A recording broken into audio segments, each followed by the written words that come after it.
And welcome everyone to a special night of a special episode of The Energy That Surrounds Us. I'm your host, Michael, and tonight's guest, some of you may remember from last season, making her epic return to the show. Yeah, do you like how I threw that epic in there for you? Well, tonight's show is going to be a little bit different because there's something that Jessiy has that she'd like to share with everyone, but we're going to actually get to that later. Okay. Before that, we have an exciting episode. She's got some really cool information to share with us. And you'll notice in the upper left hand corner of the screen, I have a lovely QR code now. If you feel like you would like to donate to the show, you are more than welcome to. I don't get paid for this. Jessiy doesn't get paid for this. None of us get paid for this. We're doing this out of the kindness of our hearts. And if you would like to support us to keep shows like this on the air, please feel free to do so. It's totally up to you. And with that being said, I am now going to turn it over to the one, the only, super paranormal extraordinaire, Jessiy Hawthorne. Oh, thank you so much for the intro. I know I can't believe I think it was May last year that I was on here last. So I got a new Yes. microphone now, up to lots of stuff. You made our faces bigger. I was like, whoa, shit. Yeah, I kind of forgot to mention that in the pre-show little chat that yeah, people were commenting to me that they have a hard time seeing on cell phone, so they were like, "Make the Oh, pictures bigger." And so I was like, "Okay, I can do okay. that." Yeah, I see. Yeah, I was like, I think that's a phone like screen on the side. Okay, interesting. Stuff's different. Well, you've That grown a is lot. new for StreamYard too. It is what the cell phone sees, Oh, and nice. so That's cool. Yeah. I haven't this is the first time I've seen that, so that's really neat. Uh, so last night I was actually on one of my friends' shows, and it's not out yet, but it will be out. But I actually got to chit chat with Patty Negri. That was fun.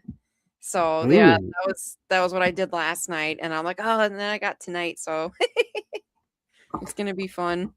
we'll try not to disappoint. Oh, you're good.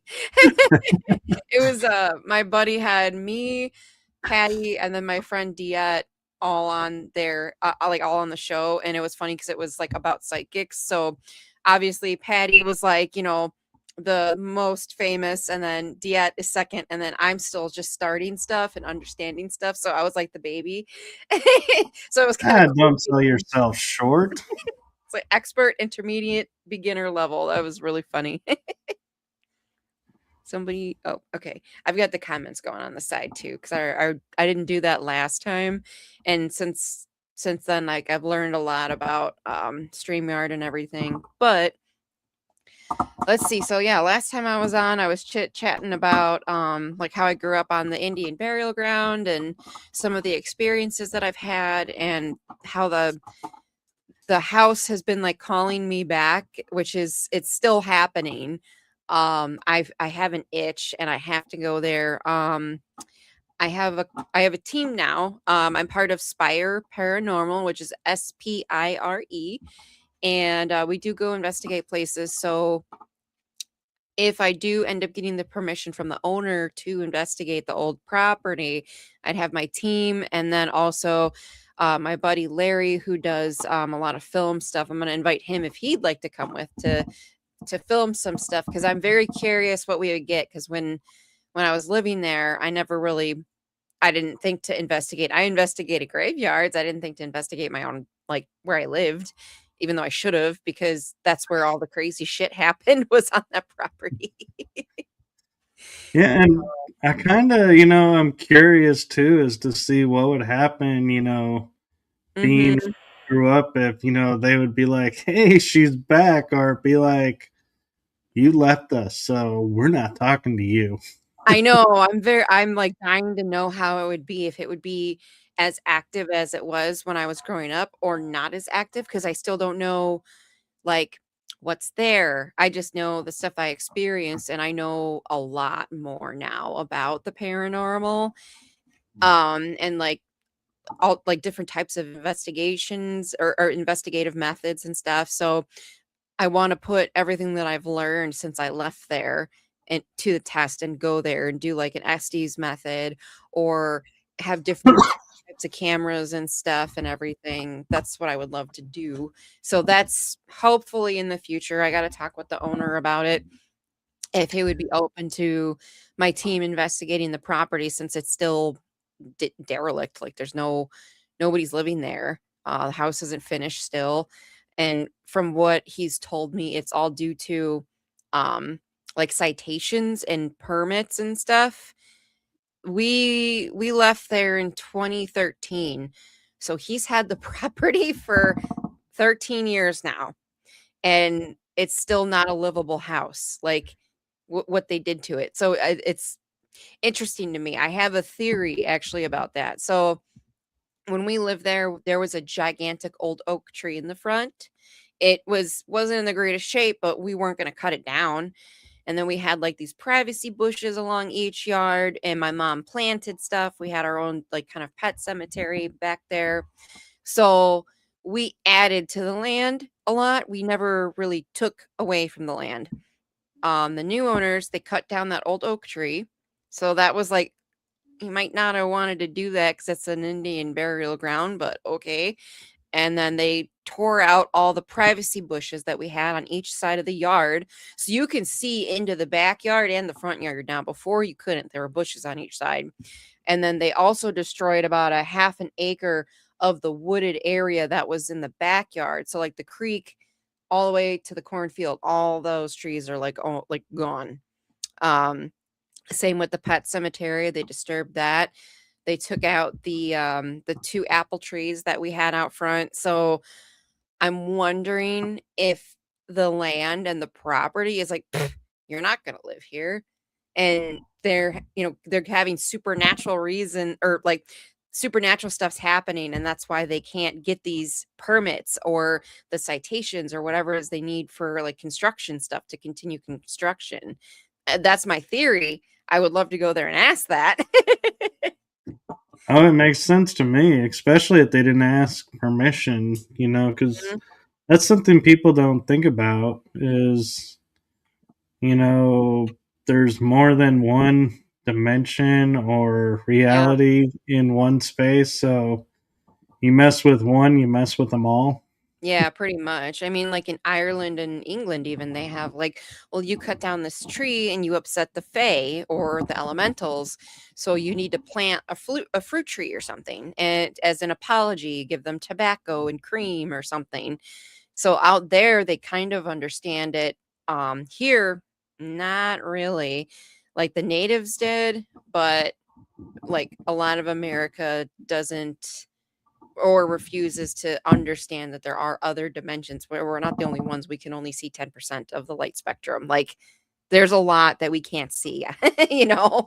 Right. So I And found that so, interesting. yeah, and one thing I might point out is, you going back there, there's a third option you didn't mention, and that is more activity than when you were there. Right. The owner says that he gets growled at a lot, like from the woods and stuff. Yeah. So I was like, okay, that happened to me too. And he goes, yeah, I don't really think much about it. I just growl back at whatever it is. And I'm like, okay, I didn't do that, but okay. Why not growl back, Something's growling at you, why Yeah, not growl back? right. So yeah, I have no idea what's there. I'm very, very curious to find that out. So that's one of the updates that I have about the property. Like there's some people have said you should just close that chapter, and like part of me is like, yeah, I want to do that, but I feel like I need to go there with no fear and try and figure out what's there and why all that stuff happened and everything. So like I'm still trying to get rid of the fear that I have because that place was a living hell for me growing up.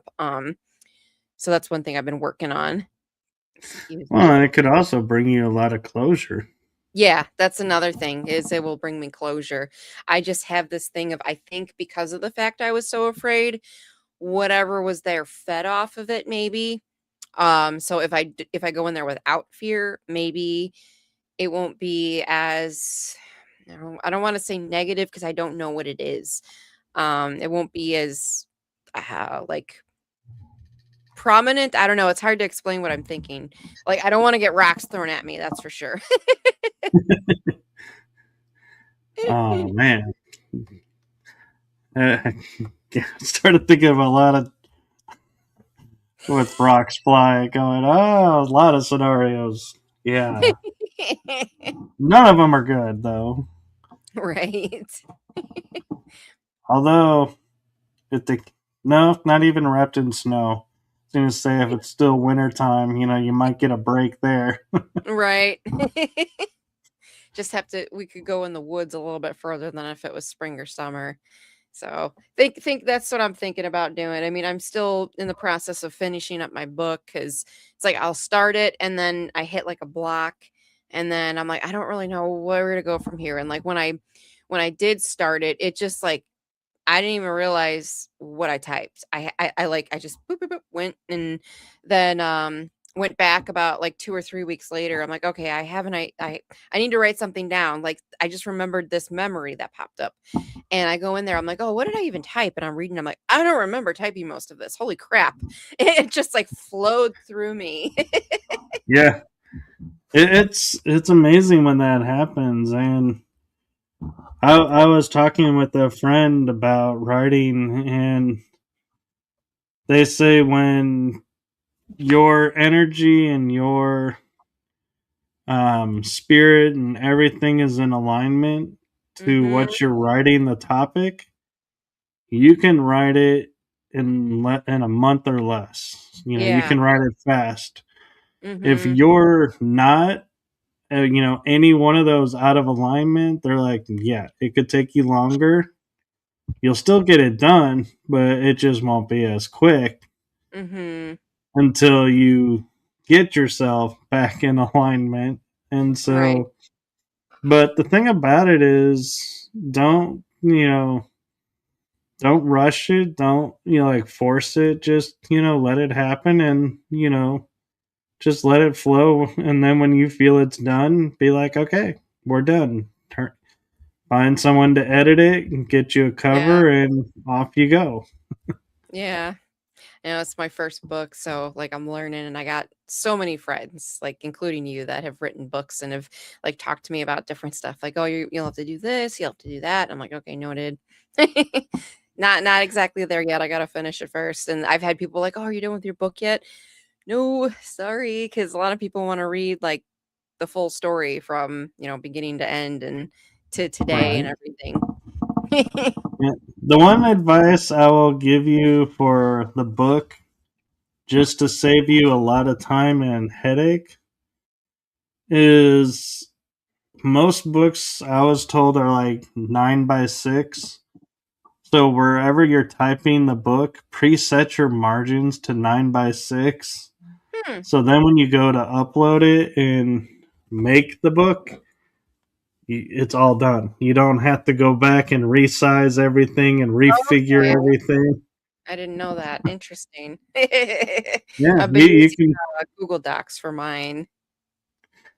Yeah, I used Word for mine, and I used Amazon to publish my books. And one of the things they ask is when you upload the manuscripts, because they're very trying to sound like real publisher types. And so they were like, "What size is your book going to be? Is it going to be 9 by 6, or you know?" There's options, and so you pick the one that you're going to use, and it's easier if it's already lined up. So that's just something to keep in mind. Is to, you know, save yourself some headaches down the road. Yeah, no, I agree with you there. That's for sure. Yeah. Sorry, I got distracted by one of the comments in the No, chat room. I'm reading them too. I'm like, who is, do you know Gerardo Torres?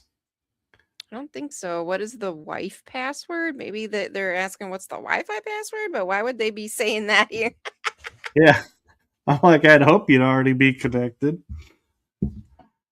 That's Okay, well, as much fun as that would be to engage with, is I do have to say I am really interested to hear your experiences at this one location because I've heard mixed reviews. So I'm really curious your experiences with the Waverly Hills. Okay. Yeah. So that was a trip and a half. It was so much fun. There was 15 people. I got invited by a friend of mine. And that's one thing that Steve and I have in common is we've always wanted to go there. Me, paranormal. Him, kind of paranormal. He's not into it as much as I am, but he's always wanted to go there because of the history. So we were like, he's like, yeah, I'm coming with you. You're putting me in a suitcase. I don't care. I'm coming with you. I'm like, all right, well, let's make it a little mini trip. So I got us like this little cottage and stuff. About 45 minutes out of Louisville.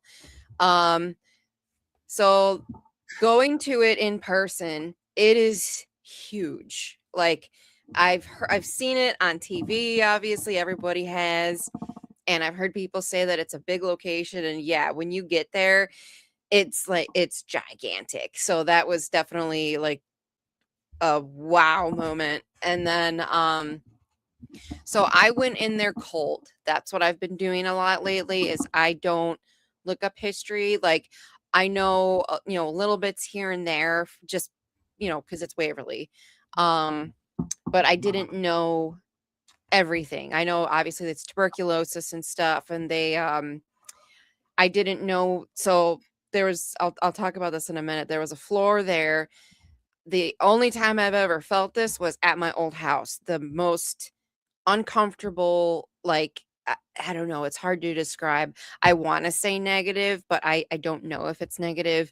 It could just be all of the energy that's on that floor, but later on, I found out, like, it felt off, like, I could not stop crying, like, it was bad. So, we walked in, we did, like, a mini tour, kind of, like, during the daylight so we could kinda see where we were going. There's only one staircase that goes to the 5th floor, which is in the middle of the building. Um, so I didn't really know what was happening. I'm just like, "Okay, so, how's this go? What are we doing?" And my buddy's like, "Yeah, whatever you wanna do." And I was like, "Oh, so me and Steve can just go wherever?" He goes, "Yeah." And I'm like, "What?" And Steve goes, "What?" He's like, "We can just go fuck off wherever we want. It's not like here's this room and here's that room. We can do whatever we want." And he was so excited. So he's like, "All right, we're going to the roof right now. Let's go watch the sunset on the roof." And I'm like, "Okay." So that's where we went first. So we went up to the 5th floor and went to the one of the sides of the roof where you could actually see like you can see like the hills and stuff. It's really, really pretty. So watch the That's sunset on actually the 5th floor. genius. What's up? I said, that's actually genius. I would never think to go to a location and say, let's go on the roof. I think that was his way of saying like, let's do something cute. Yeah? Because he wanted to watch the sunset with me, like on the roof of Waverly, because you can see miles.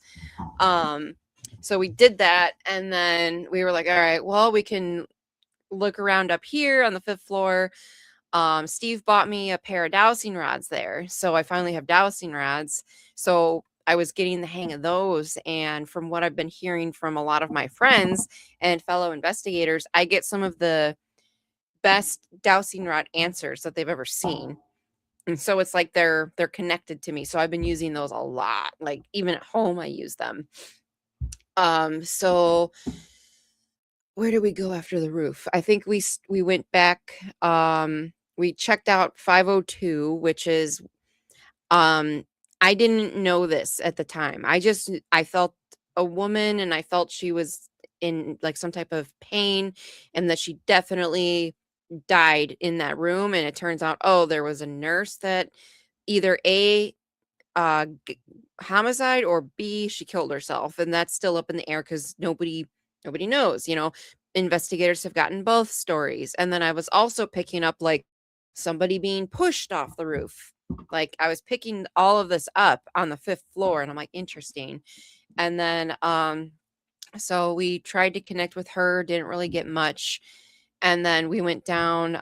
Steve wanted to go to, was it the death shoot next? I can't remember which were. So I know when we went to the death shoot, we didn't get anything. I've heard how horrible that place is, like the body shoot. And I still have some back issues, but back in June when we went, like I was in a lot of pain. So I had pain patches on and everything. I'm like, oh, I'm not walking down this, because again, TV, you see it, you don't realize how steep it is until you are right next to it. It's like 45-degree angle. It's very steep. So I told him, I'm like, I'll go maybe halfway down. I'm not going all the way down. And he's like, oh, I will. I want to do it by myself. I'm like, okay. So he walked all the way down to the bottom. And I was like, he goes, babe, we should turn our flashlights off. And it echoed really loud. So I'm like, okay. So we turned our flashlights off, and he's down there giggling like an idiot. And then I heard it was raining and stuff. So I heard two wet footsteps behind me. So I was like, really? And I turned my flashlight on and I look, of course, nobody's there. And I was like, okay, hi. Like, I don't feel anything negative. So, just please no touching. If you want to try to communicate, we can do that. Just don't touch me, please. And I kept hearing footsteps on the concrete around me. So I'm just like, I'm going to go back up. So I was like, babe, I'm going to go sit in the chair that's at the top of the chute. He's like, okay. So I sat there for a little bit while he walked up, and he was taking pictures and video and stuff. There's a video that he was going to try to take a picture. So like he, it was actually accidentally on like looking at him mode on his phone. And he goes, oh, God damn it. And then you hear like a scream in the background. I didn't hear that. And I was on the top. I was like, wait, that was when I was on the top, because I heard you go, oh, God damn it, because it was so echoey. But yeah, you hear him go, oh, God damn it. And then you hear a scream on the video. I'm like, okay, that's interesting. So that was the body shoot. And then we decided to go to the fourth floor, which the only thing I knew about that floor was I was told to be careful and that shadows are seen a lot on the fourth floor. As soon like anytime we went past the door, I got a pit in my stomach. Like I haven't felt that way since the old house that I grew up in. And so we walked onto the floor, and then just I'm bawling my ass off, like tears going down my cheeks. I'm like crying hysterically. And I looked at Steve and I'm like, here is a perfect example of my abilities, so you understand them. Do I have anything to be upset about? He goes, no, not that I'm aware of. And I'm like, why would I be crying like this? He goes, I don't know. And he's like all freaked out. And I was like, okay, I don't know what's here, but I'm feeling it. It's very, very strong. So I was like, I did what I usually do. Can you please back up? I can't function. Please back up a little bit. This is too strong right now. It still didn't go away. So I walked off the floor, and it went away. And I'm like, oh my God, like this is crazy how like strong the feeling was. I've never felt anything in any location like that before, to where it just brought me to my knees to tears. So I walked back on, started crying again, and then I walked to the outside where like there's the outside, like the porches and stuff where they had people laying. I can't think of the right word. I don't really want to say balcony, but I walked out off that way, and I was able to breathe. And I'm like, okay, so it's the hallway for some reason that's doing this to me. And like the best way to describe it is just like the most horrible, utter despair, like sorrow you've ever felt in your life, like times 100. It was horrible. And I was so uncomfortable on the floor. Like I was gripping Steve's hand so hard I thought I was gonna break it. And he's like, "We gotta walk to each side, babe. You know that's what I want to do." I'm like, I know. I'm just trying. Like I can't block any of this out, no matter how hard I tried. Like I was trying to block it out, and I just could not block that floor out. And he was seeing shadows and stuff, and he actually was like, "This is the only time I've ever felt anything. I feel like everybody's heads are outside of the room and they're staring at me. Like, this is cool." I'm like, "Fuck you. It is not cool. I am so uncomfortable right now." But anytime we went past that floor, he literally would open the door and go stand in the hallway in the dark just so he could feel the paranormal, because he doesn't feel much like at all, and he's never really experienced anything, and he's like, "This is the only time I felt anything. This is so cool." And we walked to the end of one of the so it kind of like is like a big section, like then there's an end on each side. Well, one of the ends, I have no idea how we missed this the first time we were on the fourth floor, but there was a surgery room.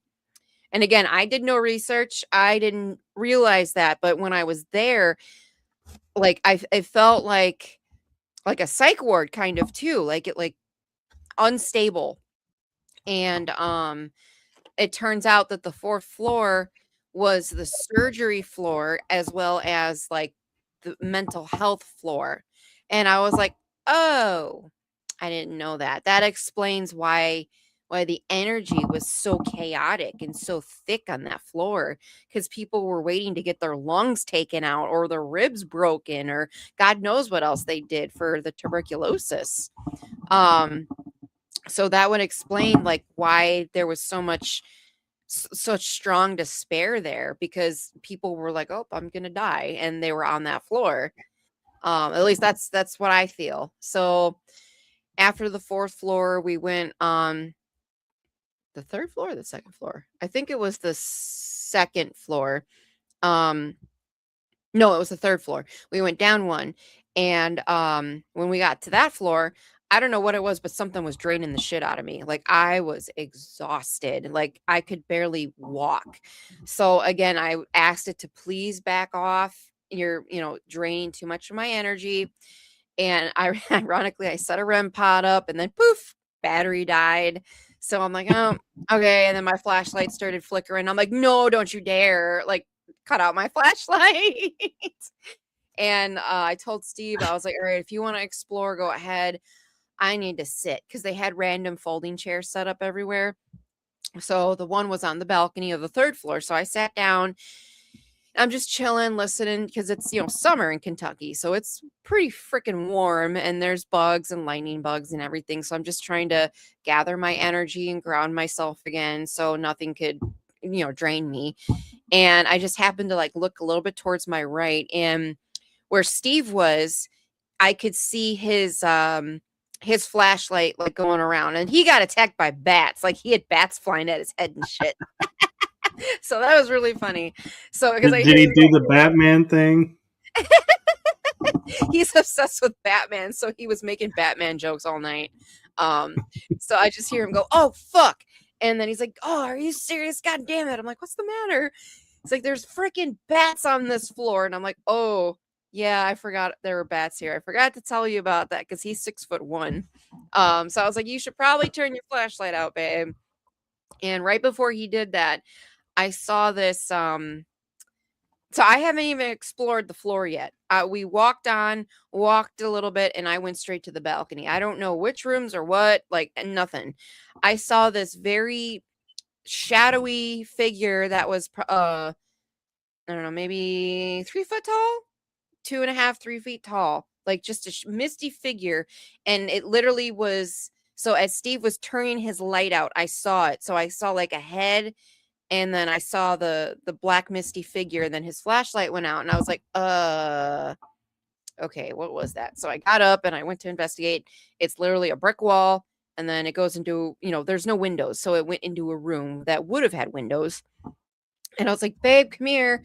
And he's like, "What?" And I'm like, "I'm pretty much where you left me. I'm just in the hallway." So he comes, and I was like, I told him what happened. I'm like, "It was this room right here. So we got to find the entrance to this room." we find the entrance to this room, and there's fucking children toys in there. So I think I saw a kid ghost. Like, that's the only thing that's what it looked like a black mist the size of a child. And the room that it was standing in front of had like a dollhouse and like little race cars and teddy bears in that room. There was no other room on that floor that had that. That was the only one that did. And I was just like, that's weird. Okay. And then it turns out that's the floor or the room that I guess Timmy is seen in a lot or seen around. There's a little boy ghost named Timmy there. Didn't know that. So I was like, okay, that's more validation of what I saw. Interesting. And then at 3:00, we decided to go to the 4th floor one more time because again, I go on that floor a lot. And I'm like, all right, you are lucky. I'll do it. Fine. Because I don't know when we're going to be back here. And set up chairs and I set up a REM pod. Steve kept seeing shadows and I had my dowsing rods going. Oh, one other thing. So Steve decided to lay in the morgue drawer in the morgue on the 1st floor. And he went in head first. Everybody else I know did feet first. And he goes, well, technically, how I laid was how they would have laid. So he's laying back with this flashlight and he can see, outside the end of the morgue drawer. I was off to the side using the dowsing rods, asking what floor we should go to next. And it went 1 and then 2. I'm like, okay, so we should go to 2, and it went to yes. And I was like, can you point to where you're at? And they pointed to this one area. And then Steve goes, babe, where are you at? And I was like, I'm over here, like leaning against the wall where I originally was. Why? And he goes, I just saw something like, I don't know, like a shadow, and he used his flashlight right there. And it was literally where my dowsing rods pointed. And I was like, oh, interesting. All right, I'll tell you when you get out. So I told him and he was like, I don't know, maybe I'm just tired. I'm like, no, I think you saw a shadow figure or something because my dowsing rods literally pointed right before you used your flashlight to show me where you saw something. So that was definitely funny. And yeah, the I don't surgery. know anybody who goes feet to the door and yeah, Yep. that's new to me. I'm like, nope. I've always seen it You and go in and experienced then the your head's head sticking comes out. out. Yeah. No, he did the fucking opposite. And it's so funny because my friend Larry did the same thing, but he went in feet first. And Steve's like, well, I was able to see, and that's technically how the dead bodies were in this, the head first. So that's why I did it. Somebody, hello, hi.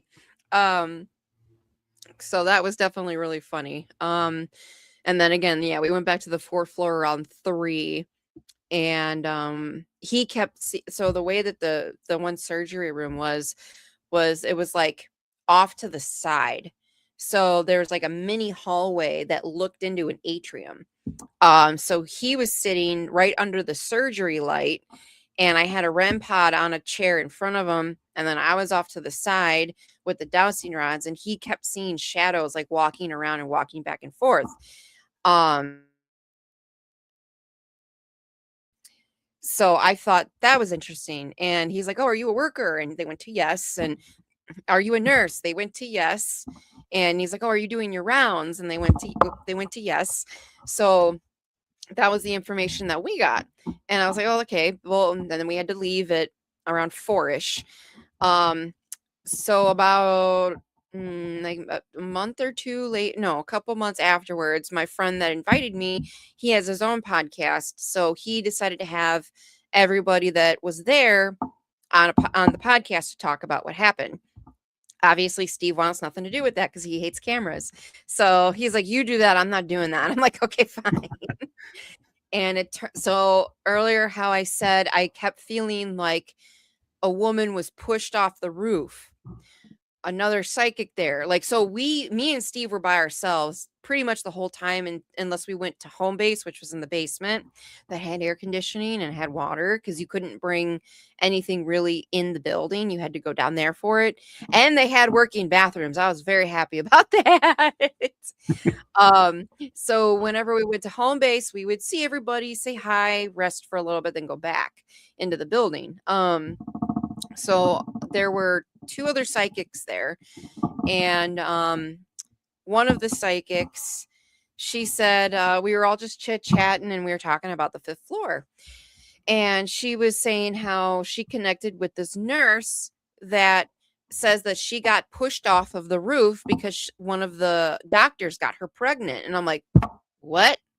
And I was like, okay, I have to say this. So when we were on the 5th floor, like we went there first, I kept feeling like I wanted to jump off the roof almost. Like I kept feeling like pushed off the roof, jump off the roof or something like that. And it felt from a female. And she was like, oh yeah. And so that was interesting to me. So that was validation. And then when I think it was one of the other psychics was talking about, they were trying to communicate on the 4th floor by the surgery room, and they kept picking up a nurse that was doing her rounds in the atrium outside of the surgery room. And I was like, that's what I picked up. And then I kept picking up this name, Lois. And it turns out she has a room on the 2nd floor, and it's the only one that has furniture in it. And so I was like, okay, that's interesting. So that was who I was talking to in the morgue, because it kept telling me to go to the 2nd floor. And I picked up the name Lois, and they confirmed that there was somebody there named Lois, and her room has the furniture and stuff in it. So it's like, wow, a lot of the stuff that I was picking up, other people picked up. And then I explained how I felt on the 4th floor. One of the other psychics, I guess, could not go on the 3rd floor, which the 3rd floor was uncomfortable, but it wasn't nearly as bad as the 4th floor for me. But yeah, I make sure we don't have attachments. So I made sure we both rubbed our feet in black salt when we left. I didn't get touched at all. Steve thinks he got touched when he was in the morgue drawer, like something touched his calf, and he saw a fuck ton of shadow figures. I didn't really see any shadow figures, but my eyesight sucks with my glasses. I need my contacts. But I was more of like, I could feel everything instead of like physically. Like I don't think we heard any. Yeah, we didn't hear any like loud bangs or voices or anything like that. Audibly, we did on the one video that he got by accident. And I don't know why I didn't think to video stuff, or really take that many pictures. They didn't really want pictures with flash though as well there, because that'll damage the building. So I'm trying to think. That's pretty much all the crazy parts about Waverly, and I've been rambling along a long time about that. I feel bad now. It's like 8:40. Oh no, you're fine. And I'm just kind of curious your thoughts on, we look at locations and we notice what we see, what we feel, and everything, and try to determine, is it the building, the land? But I've started noticing, is it even our timeline? Is it our dimension, so to speak? Right. And so I'm wondering if you had any occurrences or any experiences where you'd be like, well, this may not have been our time or our dimension that came through. I mean, I have that feeling too. Like there are times, so like the Tinker Swiss Cottage in Rockford, Illinois, I've been there like 10 times now. That place, you definitely pop through timelines in a way, because the family is still there.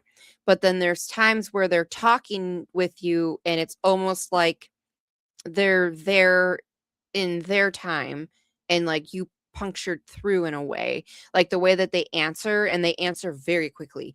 That place is definitely one of the more interesting places. Waverly, I'm pretty sure there are certain traumatic things that are on a loop there probably, so it might be like the stone tape theory, if you want to call it that. Or maybe like the nurse that's doing the rounds. Steve kept seeing a shadow, like walking back and forth, like doing rounds. So maybe we were seeing that timeline, and she's not dead, because technically nobody that we contacted said they were dead, actually, now that I think about it. Like, I'm not like, "Are you dead?" Like, I don't like to say that anyways, but um that's like, but like there's the one woman that me and that other psychic felt like she got pushed off the roof. I think she knows that she's dead because she said she was killed. But the nurse that Steve kind of saw and I contacted with the dowsing rods, she didn't say anything about being dead, just that she was doing her rounds. So, Interesting. And yeah.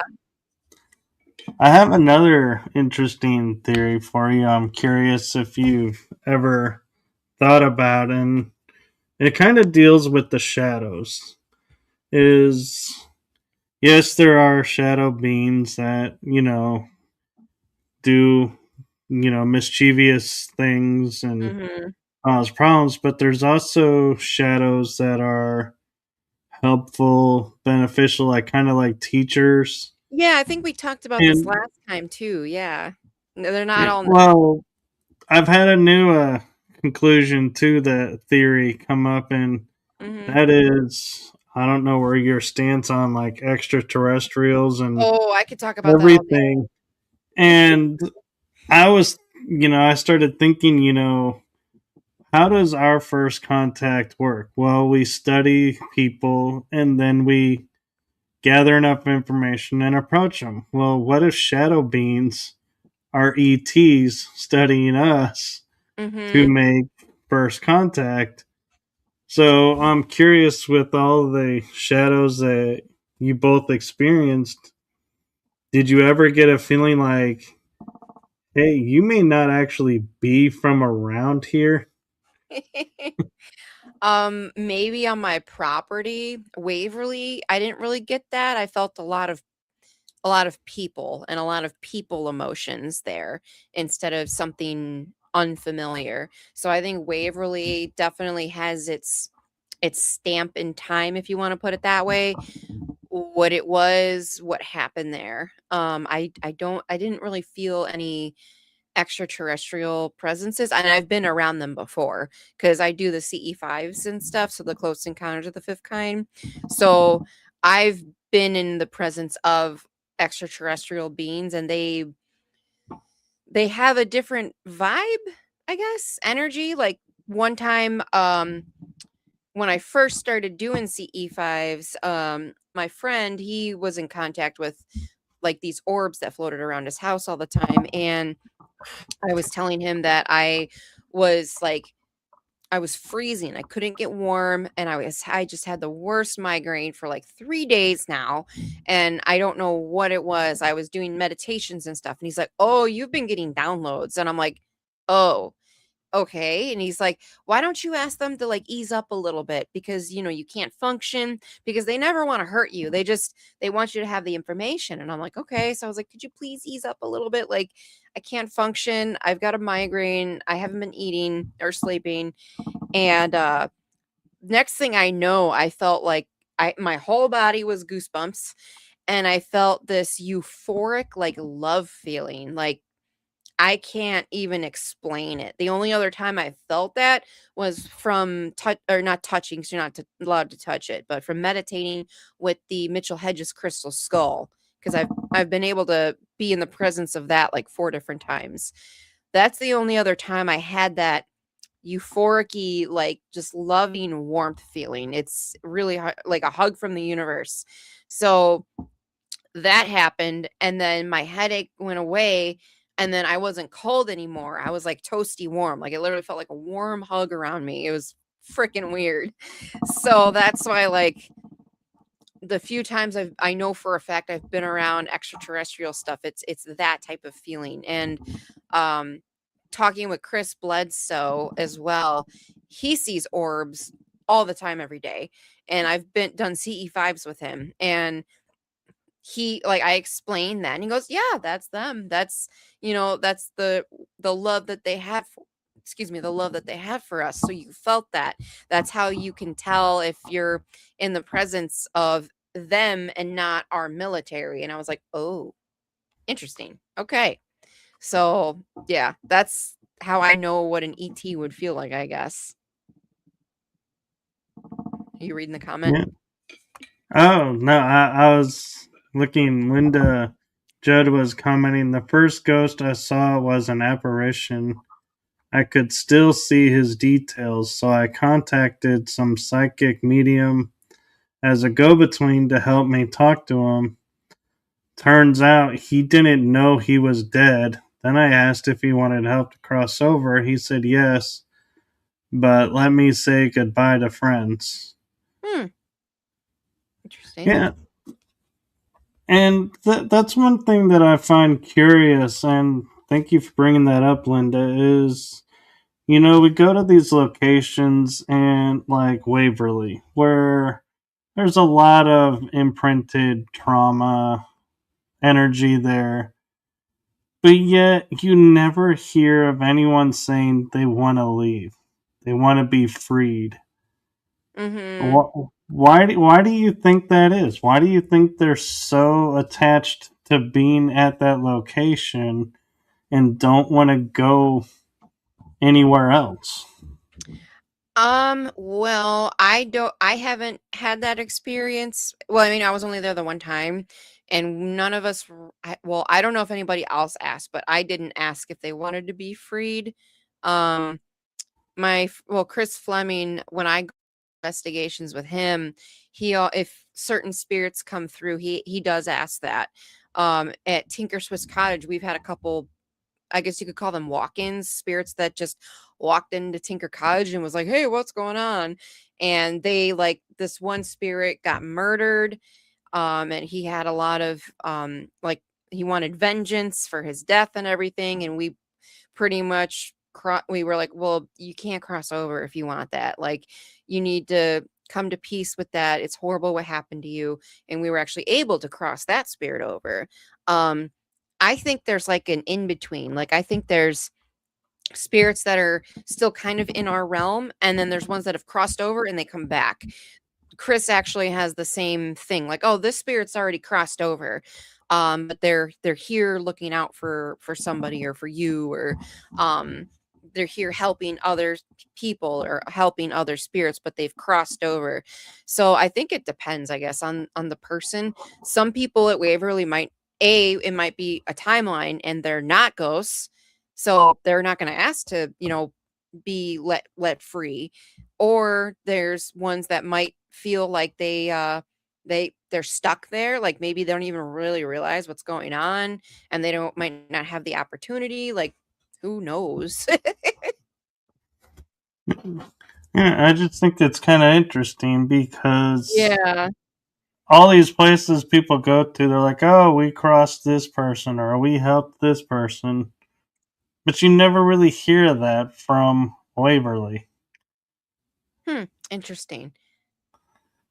Yeah, I don't know. Like, I've only been there the one time, and um trying to think. My friend Larry was there, and he didn't really talk about like crossing them over. I mean, who, I don't know. I'd have to like talk to somebody, be like, "Hey, did you ask to cross anybody over? Did they say no?" Yeah, and I mean, we have to be careful doing that too Oh yeah. because it's, you want to make sure they go to the right place, and I'm not talking heaven versus hell. Yeah, I'm just the right mean, dimension. yeah, they're going back to their source and not getting going back to another dimension and going, Mhm. well, what do I do now? Right. I don't even know where I am. Well, before the time runs out, I'm gonna talk about the thing with my ma real quick, if that's cool. Yeah, go ahead. Okay, so I asked Michael if this was okay. He said yes.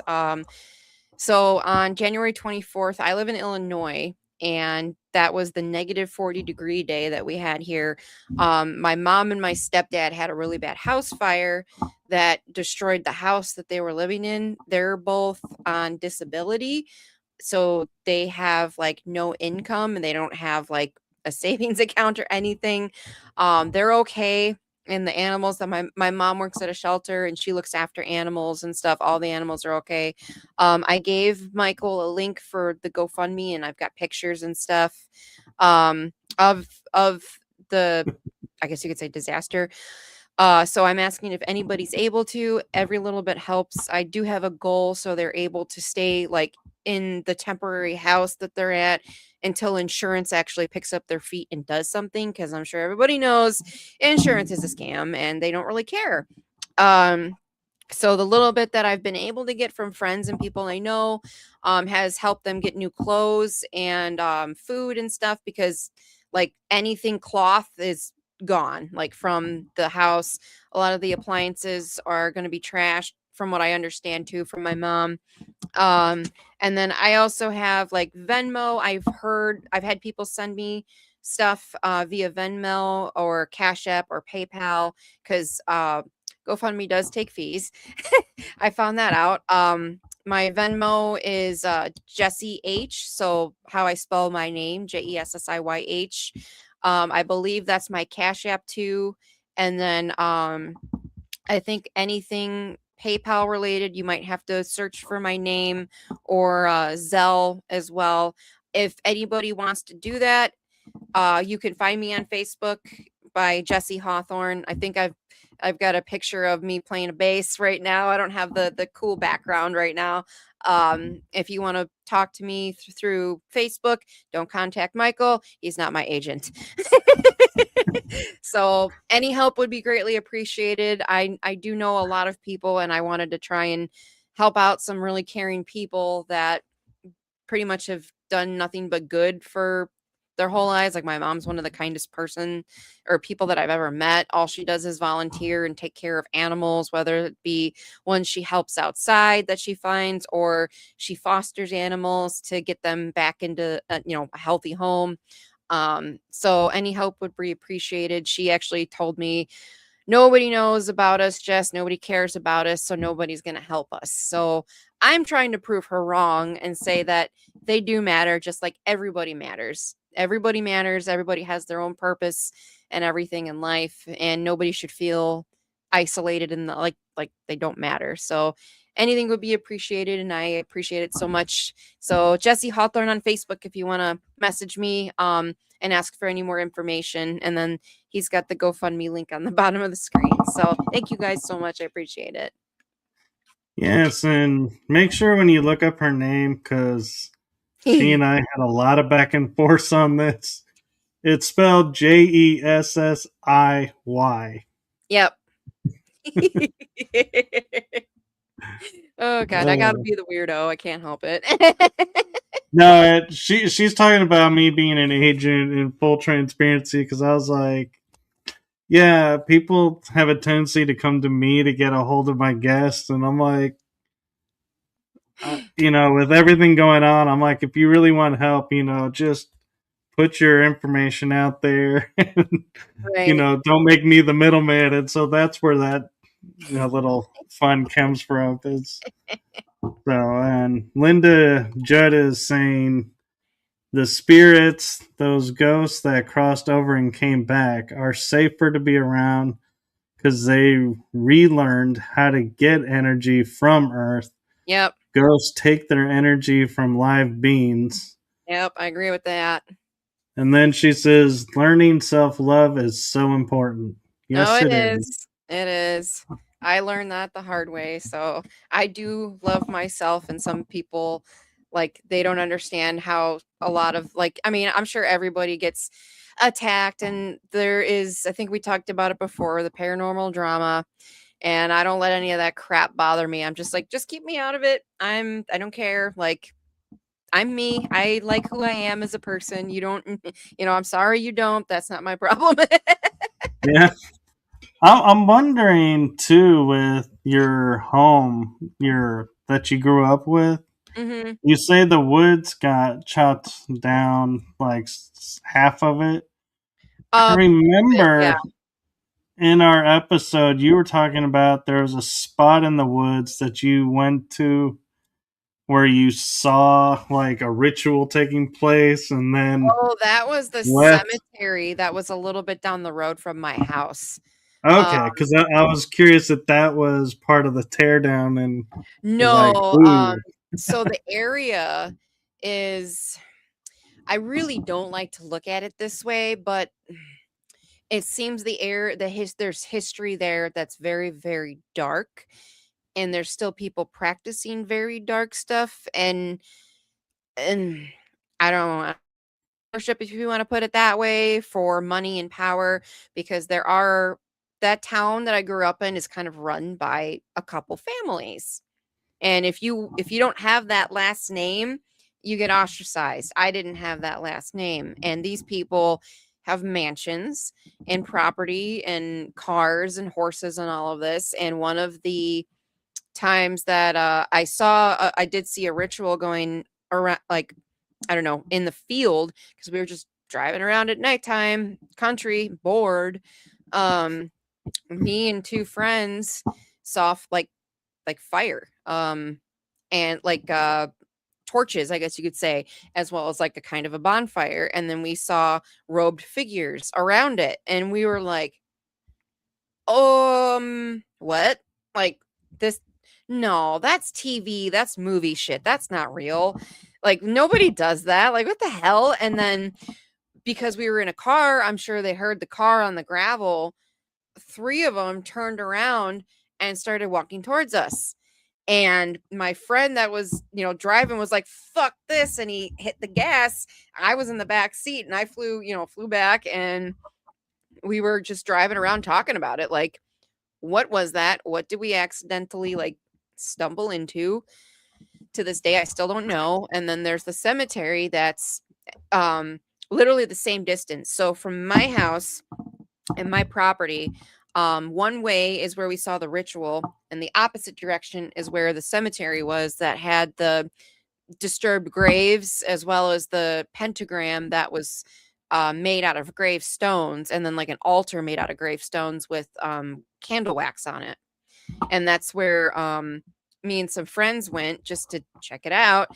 And all of us almost died within 2 weeks. I talked about that last time. right. So yeah, it's interesting to me how there were these we got a map, and we put like little pins on these points of where all this weird shit happened or stuff we saw, and it literally formed a pentagram, and my house was in the middle.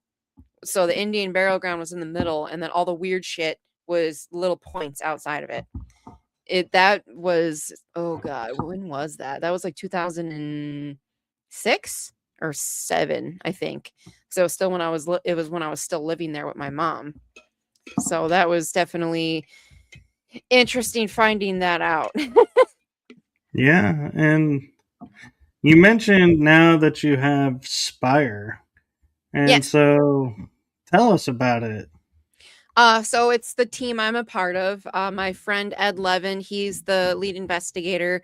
Um, I met them a little bit over 2 years ago at one of the first expos that I did, and we all became friends. And then we just were at the same investigations a lot. So I joined the team last year, and let's see, one of the actually, there was an investigation this past Saturday. I unfortunately couldn't make it. My We had to put my fiance's cat to sleep on Saturday. Oh, So I'm sorry. yeah, thanks. So I wasn't gonna be a dick and be like, bye, I'm going on an investigation. So I was like, guys, I can't make it. And they're like, okay, we'll live later. So they do Facebook lives. And I joined, and I was picking up information through the freaking phone, which was cool. Like, they were, going around in the basement, and there was this one tiny room that had a chair, and like, I don't know, I got like tall, angry man. So I was like, guys, there's like a tall, angry man in there or something. And this was before they even, like, they didn't say anything. I just joined the live and I'm giving them the information that I'm seeing. And then they went panned around and there was this dark corner. I'm like, I think there's a little girl back there.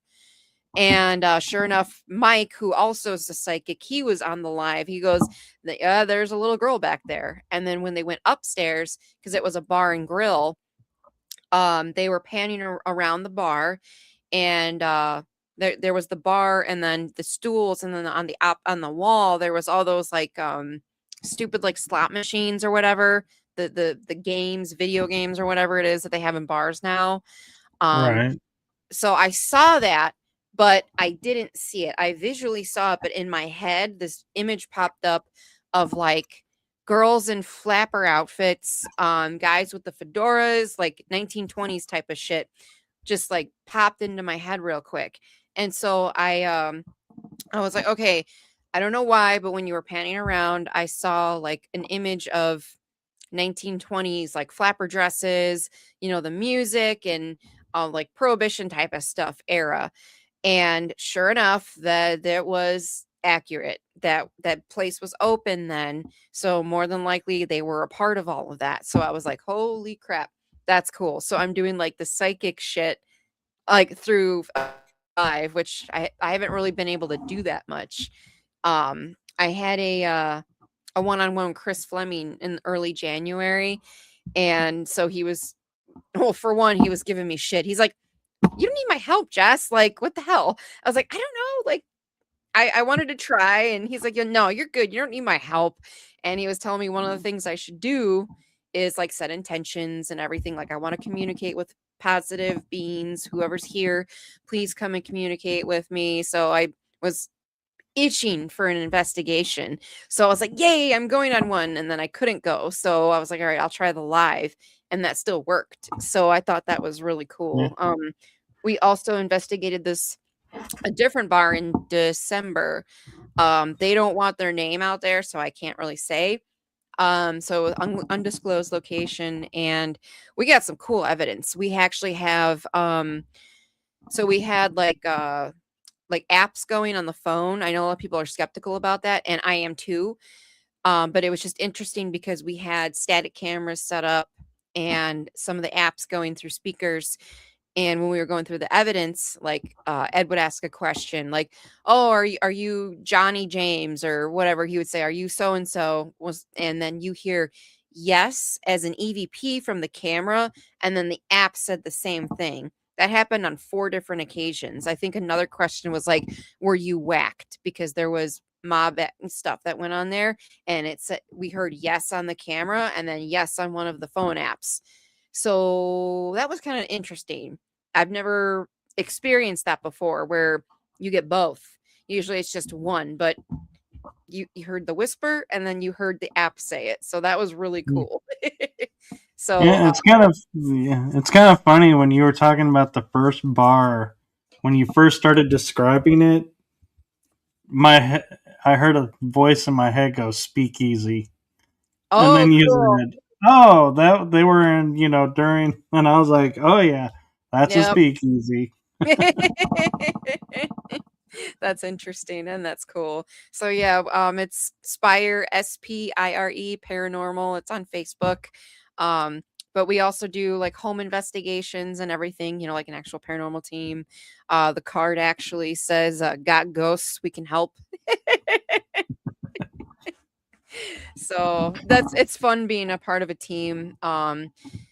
Because like I can go to investigations, more frequently, and then be able to use my abilities more and understand them better. Because the last time I talked to you, I was getting stuff here and there, and now I'm getting more because I'm trying to open up more. So that's definitely been fun. I'm actually going to Edinburgh Manor in Iowa. I think it's Sugar Grove or something, Iowa. Destination Fear went there, and a few other people have been there in April. And then I'm also going to Ashmore Estates in Illinois, June 13th. So those are 2 places that are, not 12 hours away, and they're around the area, and they've had a lot of activity, and like Jack Osborne's been there, Katrina Weidman, Nick Groff, you name it. They've been to these locations. So I'm really excited. It's like Waverly Hills. Like that was the first famous location I was at. Yeah. There, with you being, raised on Indian burial ground, there's a location in Illinois. It's on the south side near St. Louis, Missouri, that I'm like wondering, if Right. you've ever investigated there. And it is a state park, so I The wouldn't like Cuyahoga Mounds. Cahokia, yeah. I haven't been there. I've driven past it. I haven't been there yet, like to investigate. I really want to though. Um, when we go to Ashmore, actually, there's I think the biggest cemetery or the oldest cemetery in Illinois is in Decatur, which is technically on our way home from Ashmore. So Steve's dying to stop there. Like this past year, he wanted to go graveyarding a lot. So we went to Graceland Cemetery for the first time, which is a famous Chicago cemetery, and Rose Hill, which is another famous Chicago cemetery. So we went to both. And then we found out his aunt is actually buried at Graceland. So we actually listened to my dowsing rods on where her grave was, because the information that he got was incorrect. We're like, well, it's supposed to be here and it's not. And I'm like, let me try the dowsing rod. So I pull them out and they were pointing to where we needed to go. So that was really neat. It's it's kind of funny you'd say that, having that trouble is Bonnie Parker is buried in Dallas near where I live, Mhm. and we were going, and there's like no real guidance or anything, and I was like, oh well, everything says it's over here Mhm. by this landmark. And I asked this one groundskeeper, and I was like, he goes, yeah. He gets in his truck and actually drives the cemetery, and I follow him to the location. He's like, it's right there.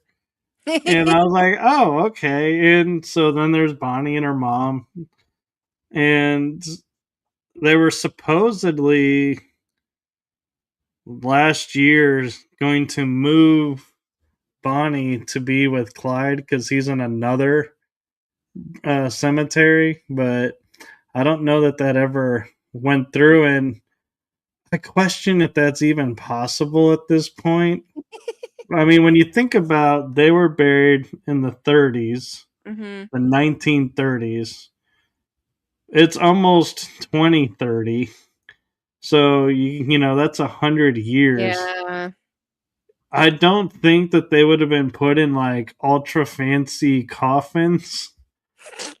And so I'm like Yeah. imagining, if you dug it up, would there one even be a coffin, and two, would there even really be a body, because everything dissolves and Yeah. returns back? And so I'm like, would it be just, you symbolically say, hey, we dug you up and now we're putting you over here even though there's nothing to put over there? Right. That's something Steve and I have talked about before too, actually. Yeah, and Linda actually has a question for Yeah, you. I see that. Yeah. Um, actually, I don't. I've never had my name called, but I also haven't used anything like speaker wise, spirit box or anything, and I've never heard it like audibly, and I've never heard it like psychically in my head. So I've never really had my name called when I go to cemeteries, but it's also more relatively new that we're doing that. We only did it a couple times towards the end of the year last year. So technically, I've only been graveyarding 4 times last year. So, but we've always wanted to do it. We just never had the time. And oh yeah, I didn't even get a chance to tell you this. I got laid off in October, the day before Halloween. So I'm looking for work right now, and he's working his job. And before, we had no days off together. Now we do. So when it was nice out, that's when we were, going graveyarding and stuff. Nothing says loving like graveyarding. Right.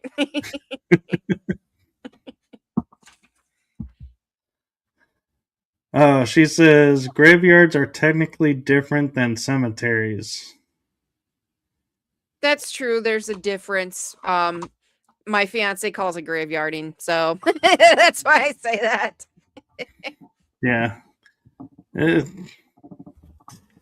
so Oh, one, one, one, one. any hmm? 111. 111. The live, it says 111. An Oh, hour and 11 minutes.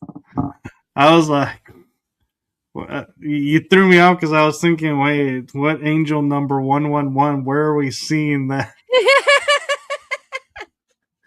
But I'm kind of curious too with all that you do and everything. If you had the chance to go, places, what would be your bucket list? I've been asked that a lot recently. Like, if money wasn't involved and all that, where would you really want to go? Um, Honestly, when it comes to like history and haunted locations, probably like Scotland or Ireland. One of those, because they have like the castles and it's beautiful there. And I hear so much about it from like from Chris Fleming when we chit chat. He talks a lot about Yeah. that. I love Fae and believe in them, and they're very known in both of those countries, in Scotland and Ireland. So I'd love to come in contact with them. Oh yeah, you can't build a house in Ireland or Scotland without approval from the Fae. Yep. Yeah, very cool. So, do you have any advice or any message or anything that you want to share with the audience? I mean, I've been up to a lot lately. I unfortunately don't have many expos this coming year. With no income, I haven't been able to like pay the vendor fees. But I am doing some investigations this year, and then I have the sound baths. I'm doing sound baths now around the area, so that's been fun. So one thing though that I've learned and noticed, when you are on the right path, the universe will make it really easy for you, or they'll give you signs. So the day that I got laid off, I was like, it was the day before Halloween, and I'm like freaking out. And I literally, so I was on an investigation literally like 2 weeks prior, and with Chris Fleming, and he said he asked the spirits, how can Jessiy contact her spirit guides? Like, what should she do? Like especially to make sure she's talking to the right spirits. And they literally said, pray to your dad, because my dad passed when I was 10, and I was the past like month before that, I kept feeling like I need to talk to my dad. Like, I need to say, hey, dad, and talk to him. And so Chris said that, and I was like, holy crap. Okay. I've already been doing that. Noted. So when I got laid off, I'm walking out to my car, and I literally said, Dad, can you please show me signs that everything's going to be okay and that things are going like how they should be going? Can you show me angel numbers so I know that things are okay and that I'm headed down the right path? I swear to God, every single day I see 1 to 4, like 111, 222, 333, 444, especially like the time. Like, I've literally taken probably over 100 screenshots of my phone from looking at my phone just to see what time it is, and it's that time, and I take a screenshot. So that's like, when you're on the right path, and if you need guidance, ask. Say, can you please show me in this form so I understand? Because spirit guides could try to give you signs all damn day, and if it doesn't click with you, you're not going to get them. So you need to be specific. Like, I need this to know I'm on the right path, and that's what I did, and that's what I got, and I'm still getting. Yeah, I mean, look at you just pointed out 111. Yep, I just happened to look over.